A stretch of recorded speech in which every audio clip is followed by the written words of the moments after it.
What's up guys, ShinyHunterDestroyer here, and I have a bit of a problem right now. I don't know whether I should eat these Fruit Loops or not. Like, I think they're looking at me funny. And look at this! I've probably almost gotten my arm stuck in this Pringles can. But, those aren't my only problems, and they're probably not big problems. I mean, they're pretty big to me. Many problems that I think about are about this one specific anime. The Pokemon anime that we know and love, for the most part, is never free from problems. But for some reason, Pokemon Black and White, Pokemon XY, Pokemon Journeys has problems that can welcome its downfall. Please don't kill me for that joke. XY stands is a joke. It's just joke. Most of my problems lie with the writing and the direction Journeys is taking. Everything feels inconsistent, and I feel like it can be better. I get it, it's the Pokemon anime, but still, I think what they were looking to do at the beginning of the series is not adding up to what they're doing now. To be honest, I've never felt a need to make this video until, Journeys decided to disappoint me more and more with the writing that I came to love to pay attention to from the beginning of the show. Don't get me wrong though, y'all don't need to worry, I still love Journeys, it's just, it can and should be better. But before I get deeper into this, I just want to say that I don't want to sound like I'm hating on Journeys. I just want to point out my opinion and what I think the anime is faulting on. That's all. Please don't hurt me in the comments. Unless you're writing an essay, you can do whatever, you're cool. Anyway, let's start off simple. The episodic nature for the episodes has just been weird over time for me. In all honesty, the big reason why this is a problem is when we compare standalone episodes versus arcs in the anime. The anime makes it really confusing to what it wants to focus on.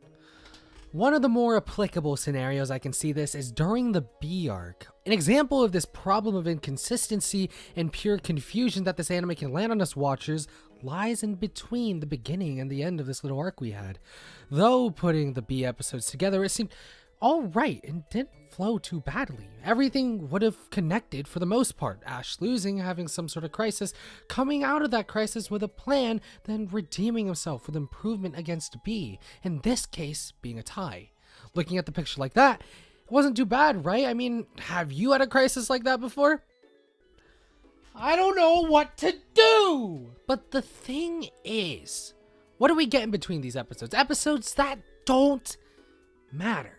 Like, yeah, this makes sense, but look, the Alola episode fell in between the B arc and that episode that, Ash kind of had a little bit of a crisis. Though, as its own standalone episode, it was amazing for the Pokemon anime viewers, but after getting an episode about Ash redeeming himself right before, it would make sense for even a little of Ash's motivation to be connected with his friends back in the Alola region. Instead, Ash seemed all happy and normal, even though we know that recently he wasn't like that.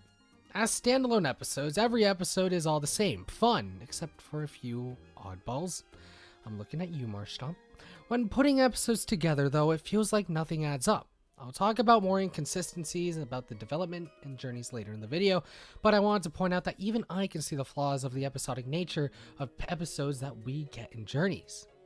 Okay, time for more important parts. Writing for Ash and Ash's Pokemon has been all over the place. All over the place, as in this is the writing that we get. Sorry, corporate said these are the only Pokemon Ash owns. Gengar, Farfetch, Dragonite, all Pokemon not getting the screen time they deserve. We don't know too much about any of them. I think that it's important to know more about Ash's other Pokemon to not only get more attached to Pokemon, but for the Pokemon themselves to have more of an emotional connection to whatever they do in this series, whether it's battling for Ash or hugging the heck out of something. Ash's Pokemon get overshadowed by Pikachu and Lucario, which can be a problem going forward, as everything right now seems unbalanced on the team. We've seen every one of Ash's Pokemon be competent at battling, but as a viewer, I don't know if I can trust them to win a battle or not, and in my opinion, I think that helps make Ash's character, and the Pokemon, they should be interesting to watch. But, okay, enough about Ash's Pokemon, we're still 50 episodes in. I'm just gonna talk about... Guys, okay. Go's goal is kind of lackluster. I mean, theoretically, Go's goal is never ending. What that means is that, well, it doesn't feel like we're building to anything, right? Is that too bad right now? Well, in my honest opinion, I don't think this is too bad right now, as long as they focus on him growing because of his goal and such, and growing with his Pokemon. but what are they doing right now? Out of nowhere, Go seems like a competent battler. No training was done, there was no build-up, nothing. It all feels forced just so Go could have just a bit of battle screen time. Back when Go first battled in episode 7 of the Journeys anime, he just didn't want to battle, he disliked it, and further events supported that theory as well. I'm fine with him battling, but the way they've done it in the anime feels too forced. It feels like they've strayed away from the character I thought Go was going to be at the start of this anime. He's had that same feeling of battling ever since, but one day he just found out that he just wasn't too bad at battling. We've seen no training from him whatsoever, so being skeptical about his battling development is obvious. Instead, I think if they want to go this route, at least connect battling with parts of his character. Show him training with Ash even for a little bit so they can kill two birds with one stone, because we don't even see Ash training. Literally just give him a reason to have an interest in battling besides capturing Pokemon, because he seems content with chucking a Pokeball from the get-go instead. That interest in battling could be anything. Like, a lot of us in the community say that, you know, he's gonna need to know how to battle in order to catch stronger Pokemon, so why isn't that ever introduced? But in order to have, you know, a little bit of battling thing, he probably would want a proper team, which I don't even know if he's gonna have anymore. What about the Pokemon he's caught? Who gets the limelight?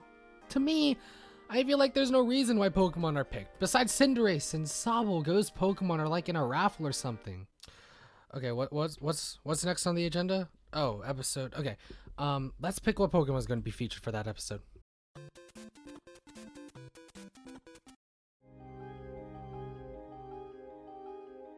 I think we should do Cinderace. Cubone felt so important because of the events that were going on leading to its capture.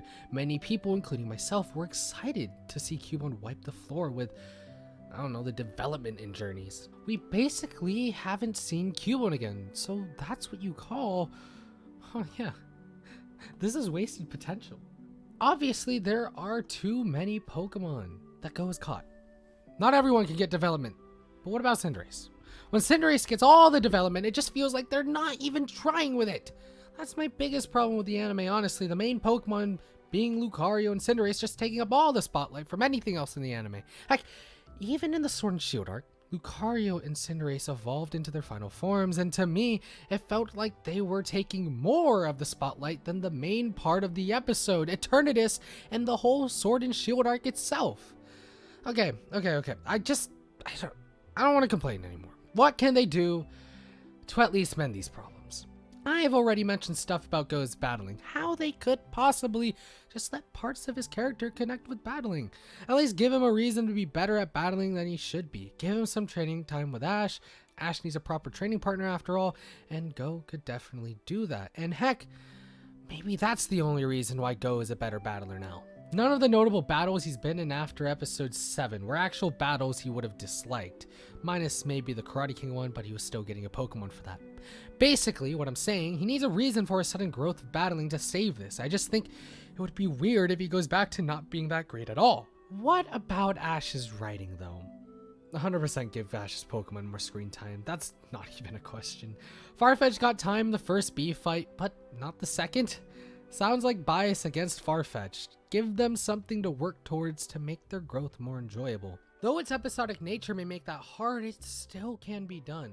It's important to at least balance out the screen time on Ash's team because, well, I think that making them all have an end goal would be sweet. Back in Sun and Moon, this was part of the reason why I loved Ash's team so much.